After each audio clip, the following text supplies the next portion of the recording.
Assalamu alaikum wa rahmatullahi wa barakatuh. Welcome to Real Talk Podcast with Adrian. And today, special event with Adrian and the Goss. How are you today, Hajji? Alhamdulillah, I'm well, mashallah. Alhamdulillah. Unfortunately, today, Kaz could not make it today. But Alhamdulillah, today we are very, very honored. I'll give the honors of introducing this guest to Hajji Hassan Goss. Jazakallah khair. Well, we've got a special guest here today, and mashallah, we're so privileged, alhamdulillah, to have the one of the first families in Brisbane. Yeah. And mashallah. I'm talking about the Rane family. Alhamdulillah. And if you haven't heard about the Rane family, inshallah, you will now. We've got the oldest member of the Rane family in front of us today, and his name is Shamsuddin Rane. And we welcome you here today, Sham. MashaAllah. Assalamu alaikum. Assalamu alaikum, Hassan. Wa alaikum assalam. I'm happy to be here and privileged. You know, this family goes back over maybe 120 years in Brisbane. But actually, they didn't actually come from Brisbane, I don't think, and that's where we're going to hear some of the story from our brother Sham. Sham, how are you feeling? Alhamdulillah, I'm feeling well, thank you. So we'd let's go right back, I think. Yep. Let's Start go right back beginning. where actually the family originated from. Okay, let's start from as far back as I know and can remember. My great-grandfather, that is my father's grandfather, his name was Muhammad Hussin, and he came to Australia from Hyderabad, India in 1879. MashaAllah. So that's from my father's mother's side. Yeah. Now, on travelling from India in those days, mainly, not mainly, but 100% only men came. Yeah. No women came with the men from India prior to 1901. So my great-grandfather, Muhammad Hussin, his name was, he met a lady, an English lady on the ship. Her name was Betsy Ty. She became Muslim and he married her. MashaAllah. Okay, so that was the start of the... and when he came to Australia, obviously they couldn't spell correctly English, and he wrote the name, instead of Hussin, H-U, it became H-O-W-S-E-N, and it became Housen. And he was known then as Muhammad Housen. Yeah. Okay. And obviously they settled in Brisbane and around the Mount Gravatt area, and they had a family, obviously. I don't know exactly how many children they had, but one of those children, girls, became my father's mother. So that's from that side of the family. And then in 1901, my grandfather, who was my father's father, his name was Fathaddin Rane.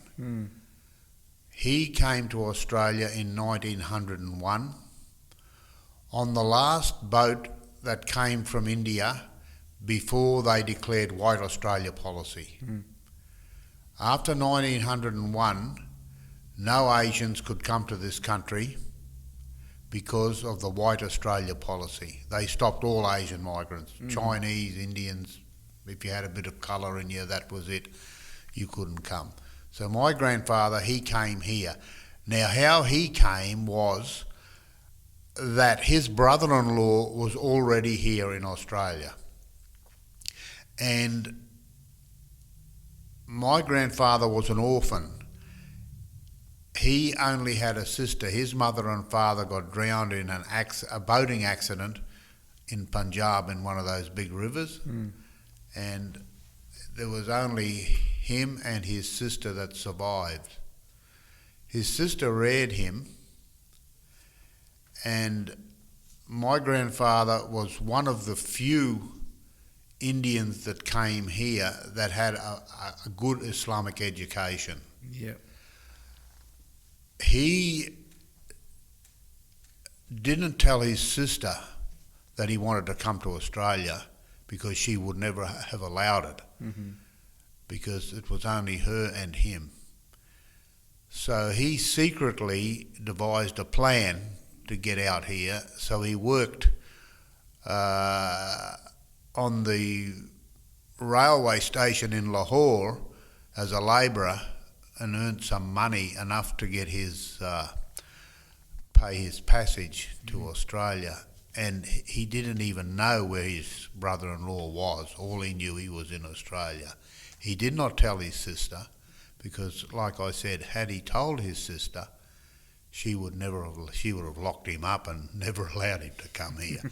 that obviously. Anyway, he made his way to Australia, and and there were other Indians on the ship, mainly Sikhs, because he came from Punjab. And they arrived in Melbourne, and when he went to immigration, they asked him his name, and he said, "My name is Fatadeen." And apparently my father told me, and that the immigration officer said nearly everybody that comes from India is Dean. Fazl Dean, Fatah Dean, Billy Dean, Jackie Dean, or whoever they are. James Dean. They're all Deans. He said, "Don't you have a name? Don't you have a family name?" And that in India they didn't have surnames. There was no, we just had Muslim names. Anyway, it came about that he said, "Don't you have a family name?" He said, "Well, we come from the family of Rane, the Rane family. It's a very big caste in India." And I'll tell you about the origins of that caste soon. But anyway, when he said, "How do you spell Rane?" And my grandfather couldn't read and write English very well, and he said, "Look, I don't know." And the guy said, "All right, Rane, that's your surname. That's it." So he became Fatadeen Rane. That's how we got our surname. So the Rane clan was a very big clan in India, and it originated from, if you know Indian history, there was a young general under a Khalifa there soon after the demise of the four righteous caliphs. There was a Khalifa there by the name of under Khalifa Wahid, and there were some problems in India, and he appointed a young general named Muhammad bin Qasim. And Muhammad bin Qasim, he organised an army, and they came by ship probably from Jeddah around to where Karachi is now, and they conquered Sindh and up to Multan. But the backup army came from Jericho in Palestine, which is now in Israel, 4,000 horsemen. And our ancestors were among that army, 4,000 horsemen that came from Palestine. And they came across country on horseback and met up with Muhammad bin Qasim in Sindh, and then they conquered that part of India. And after the conquest, they settled in Punjab mainly, and they became farmers, and that's the origin of our ancestors. And I believe the Goss family also is of the same origin. MashaAllah. MashaAllah. Alhamdulillah. I'm just going to take a little That's pause why they call here. me gangster. Yeah.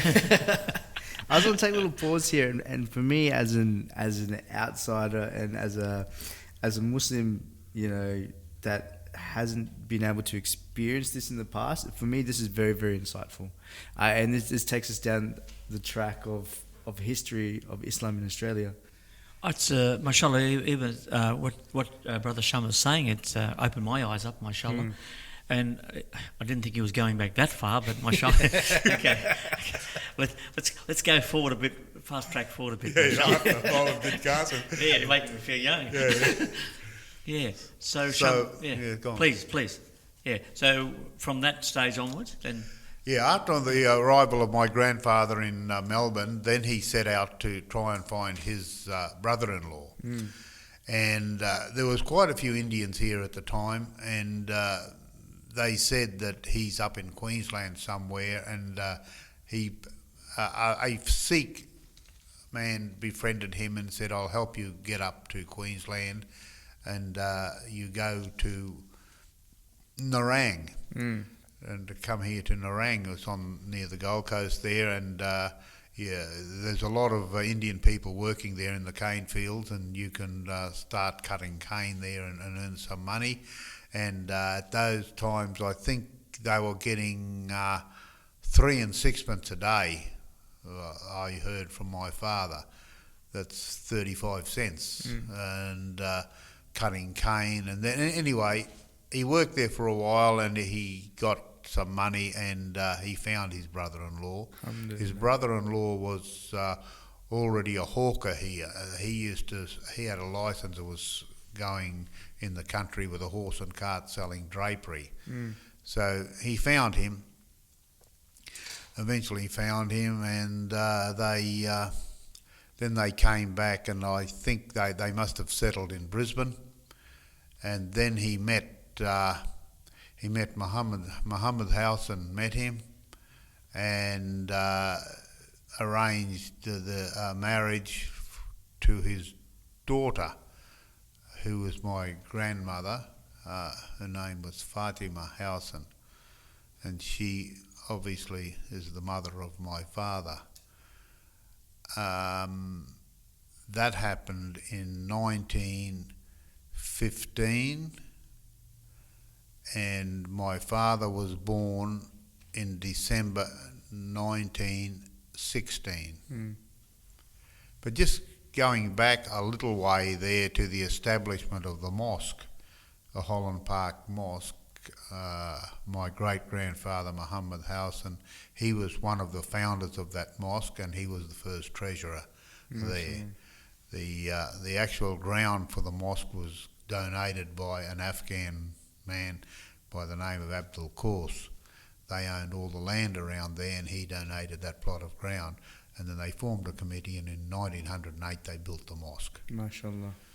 MashaAllah. So that's how that came about, and I don't know whether you want me to go down the road now of the history of the mosque or go back to the family history. I think let's go back, keep with the family, especially taking on from how Hajji Rane became, grew up, how he was taught, blah, blah, blah. Okay. Yeah, I think. I agree. But I want to know, do you know how many Muslims were in that area when the first mosque was established? Yes, there were actually dozens of Indian families living around that area.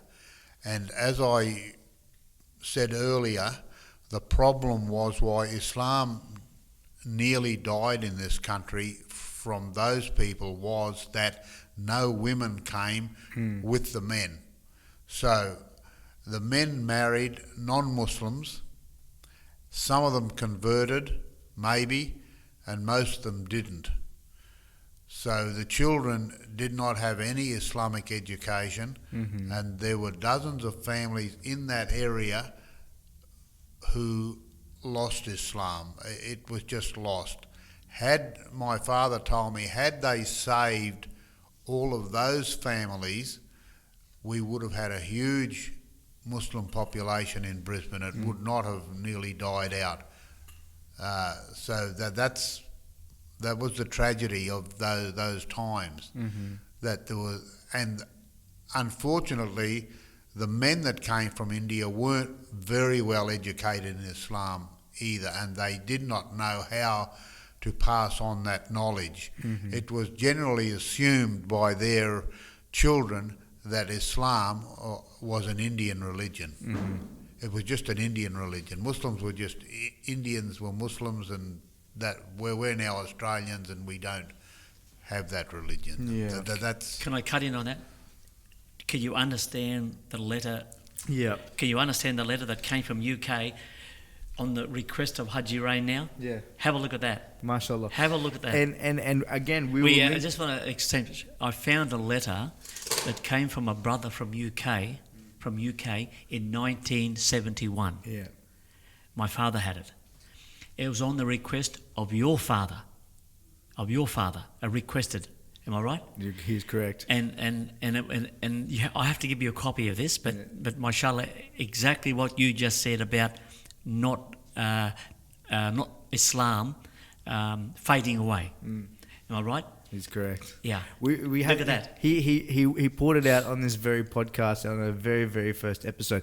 We've got a copy of it on our files, and we will link it to the description in this podcast as well, because this is the reason why that we brought the two of you together, is because mashallah, it's beautiful. Yeah. Mashallah. It explained about how to keep your religion in this country. Yeah. You have to read this and take a copy of it, inshallah. But please keep going, Sham. Yeah. Well, even if we go back one step further back, if you go back to the Afghans, they were the first to come here, and they were brought here by the British government to try and open up this country, and they brought camels here to open up the country. And again, they only brought men. And that's why you don't find many descendants of the Afghan people, and there was thousands of Afghan men here. You don't find many descendants of them who are Muslims today, unfortunately. That was the unfortunate thing. It's unlike South Africa, where they brought people from India, but they came as families. And that way, the family unit stayed together and Islam stayed alive, whereas it just died out here because there was no families. MashaAllah. That's a great story. So, Sham, then with Holland Park being established, who would have been the first imam there? That I don't know for sure, but I do know that my grandfather, Fathaddin, was an acting imam there for some time, because he was one of the few people here that had any Islamic knowledge at the time. But then they moved away, and he went farming, and they had a dairy farm out Samford way. And that was, in those days, so that's a long way from the mosque, and there was no transport. So I don't know who filled in the gap in those years. Probably there was some remnants of the Afghan people who lived at the mosque, and they probably just did the basic things. They prayed 5 times a day, and whatever they did. But I don't know who officially was an imam there until about 1950. Then my father came back and lived in Holland, down the road there at Mount Holland Park in 1948, and then he became the imam of the mosque then. But Sham, so was your family established in Brisbane, or were you not established in Brisbane? Did you come from Boona? No. No. No, our family basically lived in Brisbane, except for, when they had the farm at Samford. My grandfather had the farm at Samford, but otherwise he lived in Brisbane. He he lived in Baranda for a while, and before the Great Depression, in I think it was 1936, wasn't the Depression?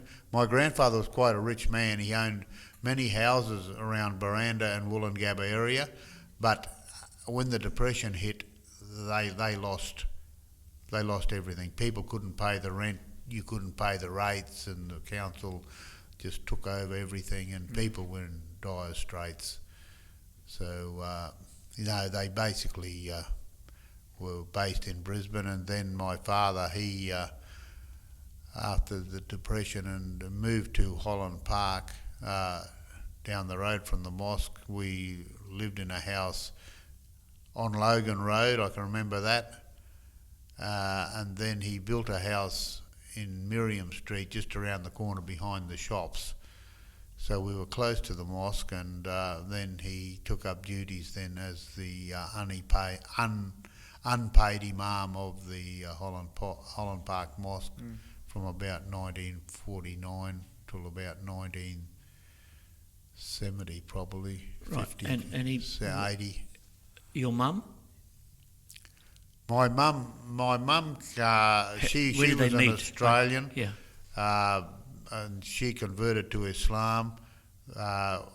They, before coming to Holland Park, they lived at Ashgrove, and that's where I think my father met my mother, and they married there. And I was actually born in Ashgrove Private Hospital.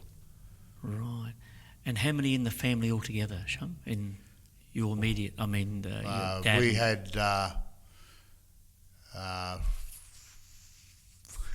six. You lost count. No, there were 6 boys and 5 girls. MashaAllah. MashaAllah. 11, 13 in the family altogether. MashaAllah. MashaAllah.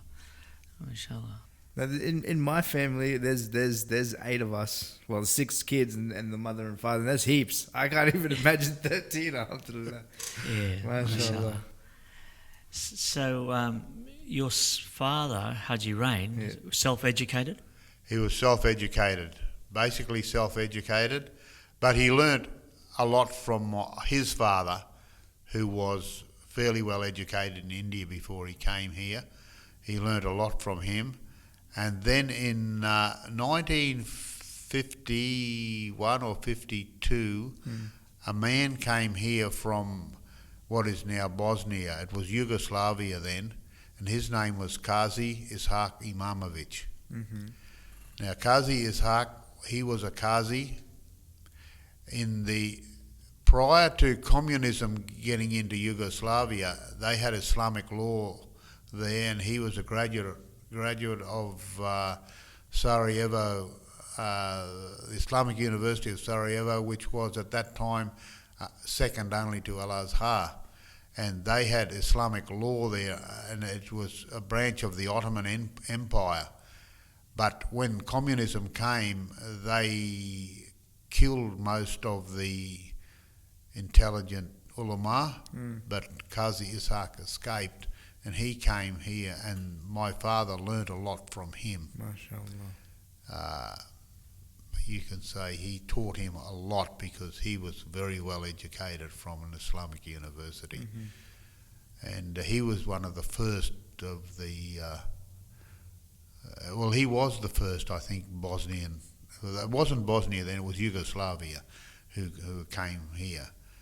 And then after that, at that time in 1949, 1950, there were very few Muslims in Brisbane. I mean, if there wasn't even, Jummah wasn't even performed. There were so few people here, and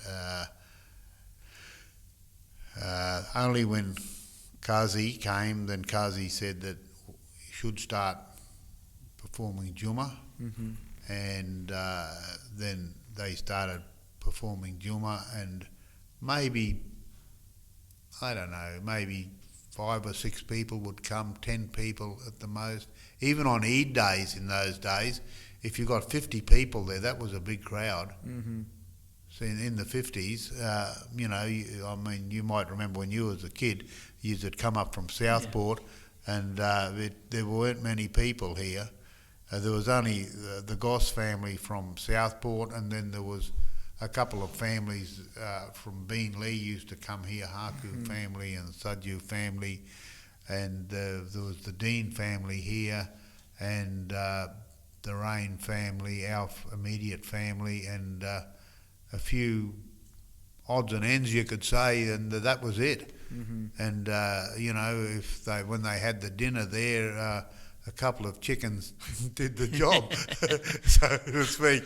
So there wasn't many people here up until during the 50s and 60s. Then some students started to come, and then migrants started to come from Albania, Yugoslavia, and then the Lebanese started to come here, and later on some Turks started to come. So that was the way the Muslim population grew. And for how many years was Hajji Rane the Imam at the Holland Park Mosque? he was the Imam there for I would say over 30 years. MashaAllah. And he was instrumental in establishing the West End Mosque and the Lutwidge Mosque. So That's right. He would encourage us to go with him, and doing painting there and renovating it physically, not talking from the member, actually going there, and we would go with him. Is that right, Sham? That's exactly And, right. yes. Yes. And that's how we learnt from him, encouraging us to do good work like that. He was the instigator of, look at West End is still operating now, and of course Lutwidge is still operating these days. Yeah. Mashallah, the foundation of building those societies in those areas all came from Hajji Abdul Rane. MashaAllah, Alhamdulillah. And I just want to make note. And just want to extend on that, visiting the sick, that's what he did. Yeah. He had a family of 13, including himself, but he still did those duties. Also, he had a job. Am I right, Sham? He still that's worked. right. He had to work because he didn't take money. He was an unpaid imam, and he was actually a social worker also. He would go and visit the sick. When migrants come, he would go and see what he could do for them, how to get them established here, and that sort of thing. He was very community-wise. Community-wise, he was very involved in that. And actually, he in 1968, he was the first imam in Brisbane to be appointed as a registered minister of religion by the Queensland government in 1968. So that's a little bit of history about my father. Then after serving for more than 30 years at the mosque there, and then the committee in their wisdom decided to bring other imams in, and he just sort of took a backward step, and the other people took over, and Islam actually flourished from the 80s onwards, 80s, 90s, and you can see. There was I think if I remember, there was a Bangladesh ruler, what's his name? Imam Rahimullah. And after him was Imam Abdul Quddus. And then there was Imam Uzair. Imam Uzair. Mashallah. MashaAllah. So you can follow that history, Yes. So, Alhamdulillah, and then he didn't actually retire. As far as I can remember, he was still visiting the sick, still doing his community work. Yeah, so that's correct. He didn't retire as such. He was still active. Even when Imam Uzair came, he helped him because Imam Uzair was only a young guy when he came here, and he helped him, whatever he could, and he never really retired. He was always active with the community, and while he was Imam, he performed marriages and buried the dead also. All the janazas he did, and I've still got the book at home of all the people that he buried and their number, the grave numbers that there, and the date that they were buried. And he never asked most times he would donate the coffin, the wrappings for the dead from his own pocket. He never asked, because if a widow was grieving, you can't say, look, you owe me $50 or something for the sheets. He never ever asked for money. He did it fi sabilillah. And with all due, he wasn't a rich man. He wasn't a rich man where, No. but mashallah, Allah gave him the means of serving the community, and at what age did he pass away, Sham? He passed away at the age of 89 on the 2nd of January 2006. 89, mashallah, mashallah. MashaAllah. 2006, yeah. And Alhamdulillah, I think he had one of the biggest janazas there. It was a public holiday. It was the day after New Year's Day, and at that time there was, I'd say, thousands came to his funeral, and he's buried in Makrabat Cemetery. Yeah, mashallah. And then Sham, just going back through Sham's history now, inshallah, brother Sham. So, what year did you start in the ABID, or the Raw's Rane Brothers Poultry then, was it? Yes, it was. It was 1989, I think. 1989, 30 years ago. So now we're delving into the professional life of.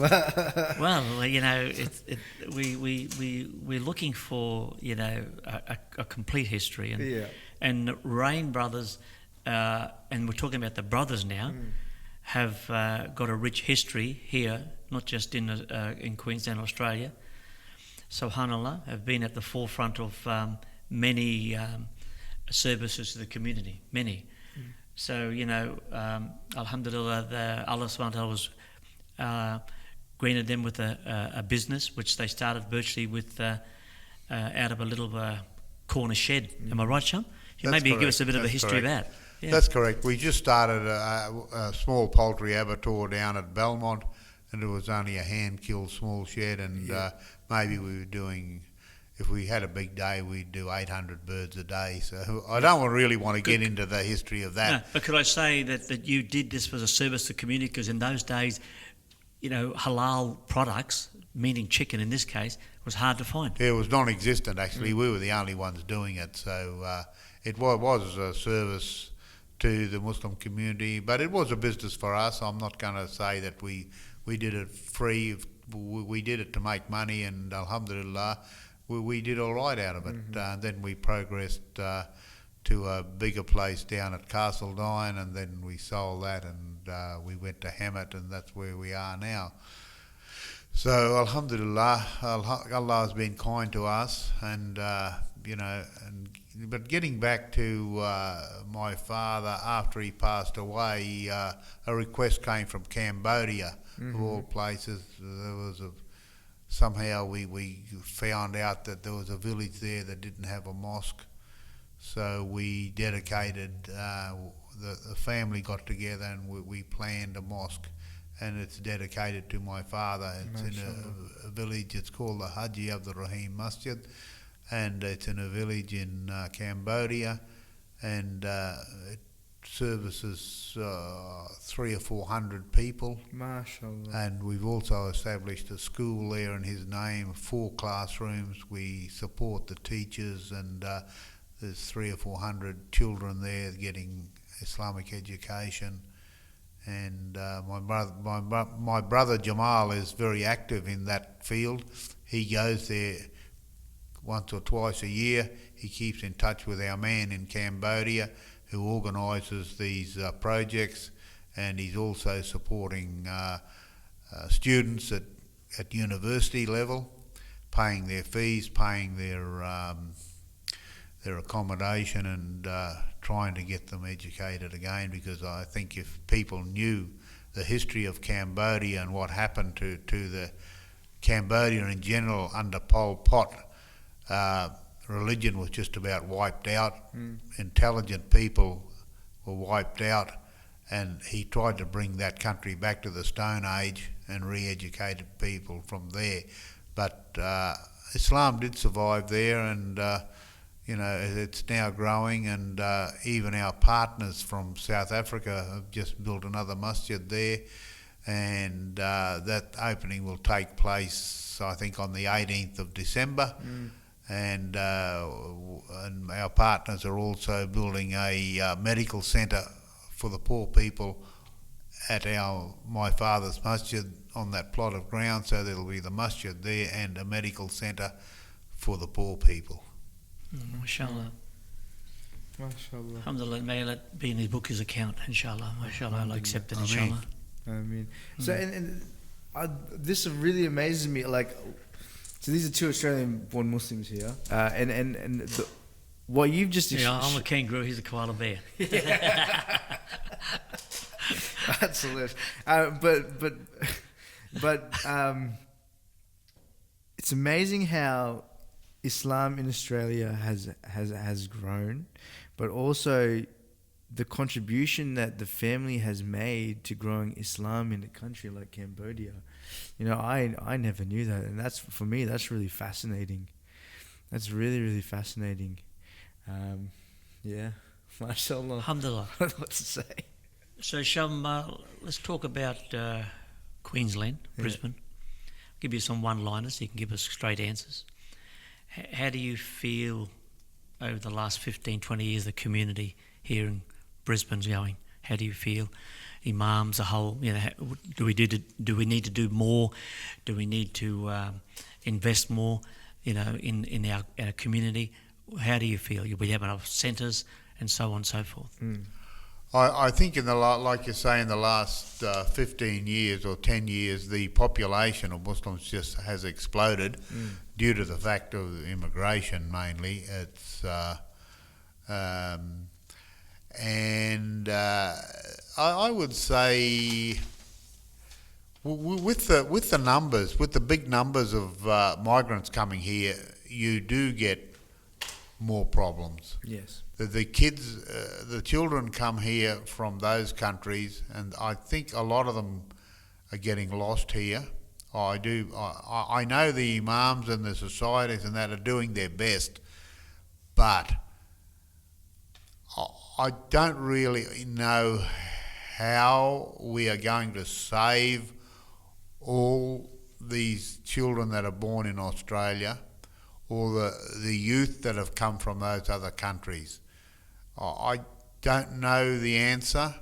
I know the imams are trying, and that there's a good percentage being saved and being taught, but there's another big percentage that are falling through the cracks. And then this is a fact. The drugs are a problem. Among the youth, no good hiding the fact and saying it doesn't exist. It exists. I think all the imams know that. I know Slacks Creek, they're doing a wonderful job there. I must give them credit for that. They are doing their best, and they are holding religious classes and teaching as many as they can, but they can only accommodate so many people, and the ones that don't get in miss out, unfortunately. And again, just touching on this topic is, do you feel like the youth today are facing different issues to the youth back in the 1970s and the 1960s? Oh, for sure. I mean. And what are the differences? What did they face back then compared to what they're facing now? So you mentioned that they're losing touch with Islam, but what were the two differences? What were the two? Well, I think in my day we didn't have all this the media, TV, and all that influence. We weren't influenced by that. Whereas today, I think the kids are influenced by they get on the phones and they can Google this and Google that, and we never that didn't exist in our time either. So we went to we learnt basic religion. We didn't have madrasas or Islamic schools in those days, but we'd go to the mosque on the weekend. We used to call it Sunday school. You'd go there and we had a teacher. My dad used to teach kids there, and we had another teacher from Pakistan. His name was Muhammad Nasib. He was a very good teacher, and he taught us a lot. But I think the kids today have got too much outside influence, unless they are inclined to be religious and they come and they learn properly, and they just keep away a little bit from this Western system. It's pretty hard now. Do you think the onus goes back on the parents too a bit? Yes, I do. I do believe that the parents aren't playing the role that they should play here, whereas in our time, parents were the major influence of the children, and I think Hussin will back me up on that one, that we had a family life, and we were influenced by our parents, and the parents taught the children manners and respect, and I find that a lot of today's kids don't have that respect and manners for their elders or their parents or their teachers, and I think this is due to the influence of the Western system. I mean, you hear the same story. People say, "Oh, they're doing it tough. They're doing it tough," right? Do you think, compare back in the 60s and 70s, that of course things have changed and we've got to accept that, but do you think the monetary value is taken on too much in respects to everyone's chasing the dollar instead of just, like you say, keeping it basic and enhancing your own religion, taking your religion on more stronger? Do you think that would be the case now? Like before, we didn't have institutions like schools and, like you said, madrasas and so on, where now we have them on every corner shop, every corner of the street. Schools are everywhere, masjids are everywhere. So how do you feel, being an elder and looking back and now looking forward, how do you feel? Like, do you think that we should take more responsibility and developing more institutions, or we have enough of those institutions and we just need to encourage programs? I think that the parents now have to play a bigger role with the kids. I really do. It's no good sending a kid to the madrasa and the teacher teaches him that you've got to pray 5 times a day and this is how you do it, and he goes home and his parents don't pray. What's the point? Yeah. And if the parents don't pray and if they don't pray, they should at least encourage the kid to pray at home. And I think this is part of the problem, that the parents aren't playing a significant role in the upbringing of their children. I think a lot of the parents think, you send them to madrasa or they go to the Islamic school, that's it, they're right, don't worry about them. And like Hussin said, probably in a lot of cases, both parents are working, kids come home, there's no, at least when we were growing up, most mothers didn't work. I'm not only saying from the Muslim community, in general, Aussie mums didn't work, and kids came home, their mother was there was some discipline there, they had to do their homework, and they were taught respect and this and that, and I think that's all lacking in today's environment. See, if you go back to what Sham said earlier, 11 children in their family, one mother never worked, and mashallah, she brought all those up because the father worked. Hajji Rane worked. He was a security guard. He was a security guard, yes. We talk about security guard these days, but he was a security guard at the biggest bank in Australia. We used to be called the New South Wales Bank, Bank was it? of New South Wales in Queen Street. It's now Westpac. Now it's Westpac. It's that big, beautiful building, isn't it? Yeah, I think so. It's I haven't been there for 20 years. Yeah. Yeah. So when you look at it that way, Sham's right. Yeah. Yeah. So Sham, okay, let's go on a bit further. The world as it is. The Muslims, of course, we've got terrorism, which we didn't really have in those days. How do you feel? How do you feel? Are we going into bad times? Are we losing our identification as Muslims? Is Islam growing? In the right way? Well, I'm not an expert on world affairs, I can tell you that, but it seems to me that if you take globally, the so-called Muslim world, I think has hit rock bottom. That's my opinion. The Muslims are all over the world in a very bad state. If you start at China, look what's happening to the Uyghurs in China. The Chinese government are trying to wipe them out. Look what's happened in Palestine. Look what's happened now in Kashmir. Look what's happened in Syria. Even in the northern Yemen, the northern African countries, the Muslims are... And I think that this is due to lack of proper Islamic leadership. We don't have the Islamic leaders anymore. I think since the downfall of the Ottoman Empire, the Muslims have gone backwards. They may have split the Muslim world up into 48 different independent countries or whatever the figure may be, but all those so-called independent countries, they're not well off. They're worse off. When it became after the fall of the Ottoman Empire, then the creation of Israel, and it was all downhill from there. Yes, I think he's hit the nail on the head. Yes, that's a sad state of affairs when you see all these countries in turmoil and you see 1.8 billion Muslims, which Islam is growing, mashallah. It's growing, but of course we have difficulties and we have challenges in front of us. We ask Allah Subhanahu Wa Ta'ala to help us and guide us, inshallah. I mean, and that comes back down to, again, in Australia we're so privileged. In this area we have access to 4 mosques, all within very, very close distance. Alhamdulillah.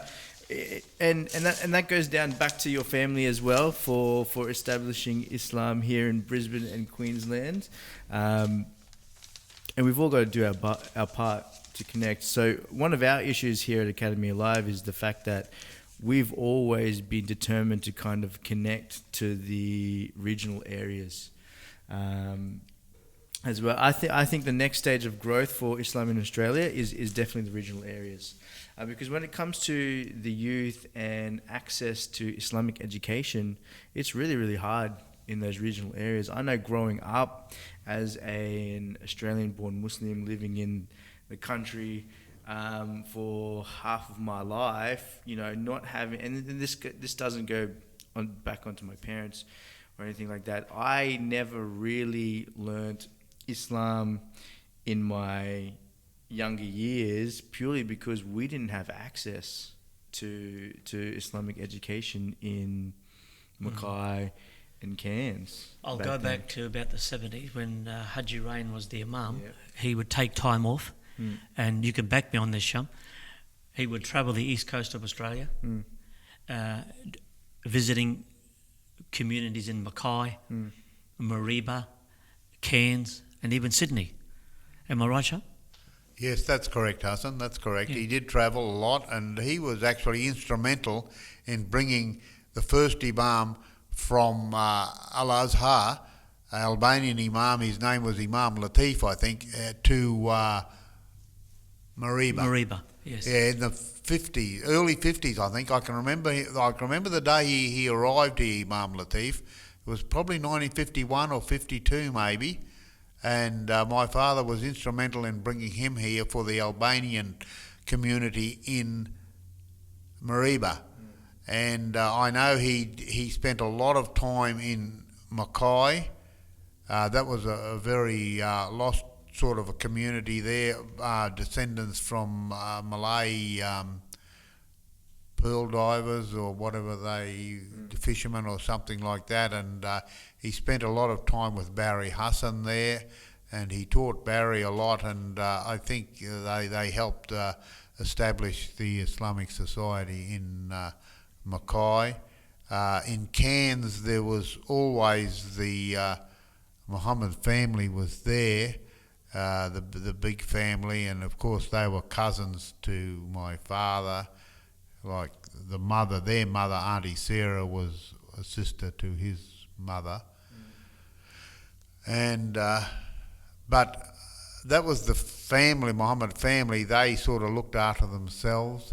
And as you were saying there, that there wasn't much for the young people there to go and learn anything.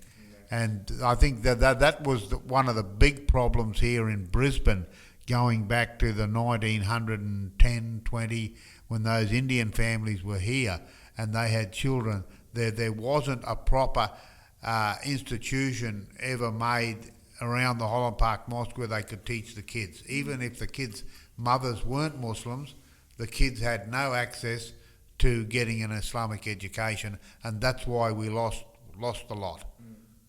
And I do remember clearly every month, once a month, I believe Imam Pir would travel down to Mackay, or up to Mackay from Brisbane, and he'd have a program for us, but that was every month. And once again, like if you're, every month is a very long time. It's something that's got to kind of be repeated every single week. Regular, yes. Exactly. But see, Alhamdulillah, now, as you know, that because of different government regulations and a lot of doctors went into each of these towns, and now we've opened up Gympie, you've opened up Bundaberg, I think, and now, of course, Rockhampton. So up the whole east coast of Australia, mashallah, the Muslim community is actually growing now. Yeah. It's growing because different communities have gone into those and settled into those towns. And that's how the population has grown with the Muslim community in each of those individual towns now. Mm-hmm. No, alhamdulillah. Alhamdulillah. So, Hajji, is there anything you'd like to leave with us? A little bit of a motivational quote or anything just to kind of, I don't know, to bring back some memories or anything just to end us off? All I can say to you is keep up the good work. Alhamdulillah. And may Allah help you in your work, and may Allah bless you all, and keep motivated. And I think you are doing a very good job. I really do. I congratulate you on what the organisations here are doing and what they are trying to achieve. And no doubt about it, we have come a long way. In education-wise to the children, we have come a long, long way from our days when there was no education. It just did not exist. Now we've got the Islamic schools, we've got these madrasas and all the backup facilities at the mosques. Everybody is doing their best, but unfortunately there's still some falling through the cracks, and I don't know what to do about that. I don't know how you are going to solve it, but just may Allah bless you all and keep up the good work. Ameen. MashaAllah, we want to thank Brother Sham coming in today. Alhamdulillah. Head of the Rane family, MashaAllah. The family has grown significantly over the last 40 years. Yeah. How many would be in the family, Sham? According to grandchildren and great-grandchildren. I've never really done a head count. Yeah. I've lost count, but there'd be in the over the 100 anyway. Oh, minimum. Yeah, 100. yeah. Yeah, that's what I was thinking. Yeah, that's right. But mashallah, may bless them all. We have got now even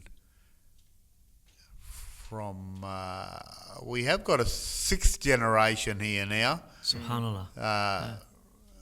Well, I've got two